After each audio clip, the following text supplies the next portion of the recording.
அன்பர்களே, இந்த பதிவில் நாம் பிரமிடு பற்றிய இரகசியங்களும் அவற்றால் கிடைக்கும் நன்மைகளும் என்பது பற்றி பார்ப்போம்.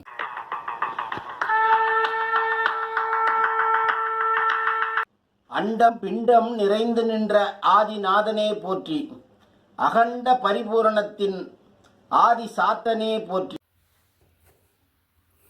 பொதுவாக நம் அனைவருக்கும் பிரமிடு என்ற சொல்லை கேட்டவுடன் நமது நினைவுக்கு வருவது எகிப்து பிரமிடுகள்தான். எகிப்து நாட்டில் 30 பிரமிடுகள் வரை உள்ளன. இவை அளவில் சிறிதும் பெரிதுமாக உள்ளன.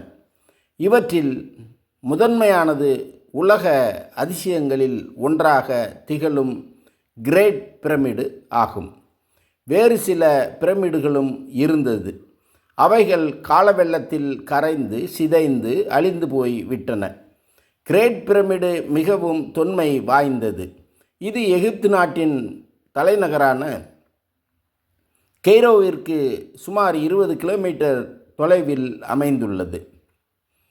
இந்த பிரமிடு 6000 ஆண்டுகளுக்கு முன்னர் கட்டப்பட்டது. இதன் உயரம் 480 அடி ஆகும். இதன் ஒரு பக்கத்தின் அடிநீளம் 60 அடியாகும்.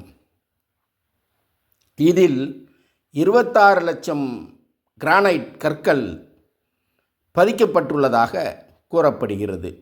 இந்த கிரேட் பிரமிடை ஆராய்ச்சி செய்வதற்காக பல நாடுகளில் இருந்தும் ஆராய்ச்சியாளர்கள் சென்றுள்ளனர். ஆனால் உள்ளே செல்ல வழி கிடைக்கவில்லை. அதன் பின்பு பாறைகளுக்கு தீ வைத்து குளிர்ந்த வினிகரை விட்டு பாறைகளை துளைத்து உள்ளே நுழைந்து இரகசிய வழிகளை கண்டு பிடித்துள்ளனர். பொதுவாக பாலைவனத்தில் வெப்பம் அதிகம் இருக்கும். இதை உணர்ந்து பாலைவனத்தில் கட்டப்பட்ட கிரேட் பிரமிடின் உள்ளே வெப்பநிலை ஒரே சீராக இருக்கும் விதத்தில் கட்டியுள்ளார்கள். ஒரு சமயம் இந்த பிரமிட்டின் உள்ளே தவறுதலாக பூனை ஒன்று நுழைந்து உள்ளது. அந்த பூனைக்கு அங்கிருந்து வெளிவர இயலாத சூழலில் அங்கேயே இறந்து உள்ளது. அது இறந்து பல மாதங்கள் ஆன பின்பும் அந்த பூனையின் இறந்த உடல் கெடாமல் இருந்துள்ளது. இதை அறிந்து வியந்த ஆராய்ச்சியாளர்கள் பிரமிடினுள் பழங்களை வைத்து சோதித்தனர். பழங்களும் பல மாதங்கள் கெடாமல் இருந்துள்ளது. அதன் பின்பு ஆராய்ச்சியாளர்கள் கிரேட் பிரமிட்டின் அளவுகளை அளந்து அதே விகித அளவுகளில் பலவித பிரமிடுகளை செய்து அவைகளையும் சோதித்து ஆராய்ந்துள்ளார்கள். அப்படி செய்யப்பட்ட பிரமிடுகள் இரும்பு, அட்டை, மரப்பலகை, செப்பு தகடு, கண்ணாடி, பிளாஸ்டிக் போன்ற பொருட்களை கொண்டு செய்யப்பட்ட பிரமிடுகளில் இரும்பினால் செய்யப்பட்ட பிரமிடுகளில் இருந்து எந்த ஆற்றலும் வெளிப்படவில்லை. ஆனால் தனித்தனியாக மற்ற பொருட்களால் செய்யப்பட்ட பிரமிடுகளில் பல வகை ஆற்றல்கள் வெளிப்படுவதை அறிந்தார்கள். பிரமிடின் வெளிப்புற வடிவத்திற்கும் அதனுள் நடக்கும் பௌதீக இரசாயன மாற்றங்களுக்கும் நெருங்கிய தொடர்பு இருப்பதை ஆராய்ச்சியாளர்கள் கண்டுபிடித்தனர். மேலும் பிரமிடின் மைய பகுதியில் காந்த சக்தி குவிகின்றது என்ற உண்மையையும் ஆராய்ச்சியாளர்கள் அறிந்து கொண்டனர். அதிலிருந்து அவர்கள் தெரிந்து கொண்ட உண்மைதான், பிரமிடு என்பவை ஒரு மருத்துவமனை. உடல் நலம் குன்றியோர் அதனுள் வந்தால் உடல் நலத்தை காத்து கொள்ளலாம் என்பதை. இந்த உண்மையிலிருந்து ஆராய்ச்சியாளர்கள் கண்டுபிடித்த பேருண்மையாக இருப்பது, உடல் நலம் குன்றிய நிலையில் ஒருவர் அதனுள் சென்று உடல் நலத்தை காத்து கொள்ள ஏதுவாக அரசர்களால் கட்டப்பட்ட மருத்துவமனைதான் பிரமிடு. இந்த இரகசியம் உணர்ந்த மாவீரன் நெப்போலியன் பிரமிடுக்குள் நுழைந்தான்.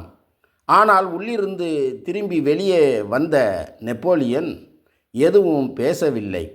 அதன் பின்பு பிரமிடின் சிறப்பு பற்றி அவரிடம் கேட்டபோது நெப்போலியன், நான் சொல்வதை நீங்கள் நம்பவா போகிறீர்கள் என்று வினவியுள்ளார். பிரமிட்டுக்குள் சென்று வந்தவர்களின் உணர்வுகள் அவர்களுக்கே உரியது. அதை வார்த்தைகளால் விவரிப்பது கடினம். பிரமிடுக்குள் ஒரு குறிப்பிட்ட கோணத்தில், குறிப்பிட்ட உயரத்தில் ஒரு மண்டபம் போல் அமைத்திருக்கிறார்கள். அந்த இடம் கிங் சேம்பர், குயின் சேம்பர் என்று அழைக்கப்படுகிறது. இந்த இடங்கள் மகத்தானவை. அங்கே இருந்து நாம் எதை செய்தாலும் அது பல மடங்கு வீரியத்துடன் பலம் பெறும் என்பது உண்மை.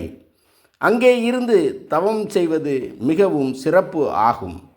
காஸ்மிக் கதிர்களை கொண்டு மனித வாழ்க்கையை சீராக்க முடியும் என்பதை 6000 ஆண்டுகளுக்கு முன்பு வாழ்ந்த நமது சித்தர்களாகிய முன்னோர்கள் குகைகளிலும் குன்றுகளிலும் தவம் செய்ததின் விளைவாக அறிந்து வைத்திருந்தார்கள் என்பதற்கு இது ஒரு சிறந்த சான்று.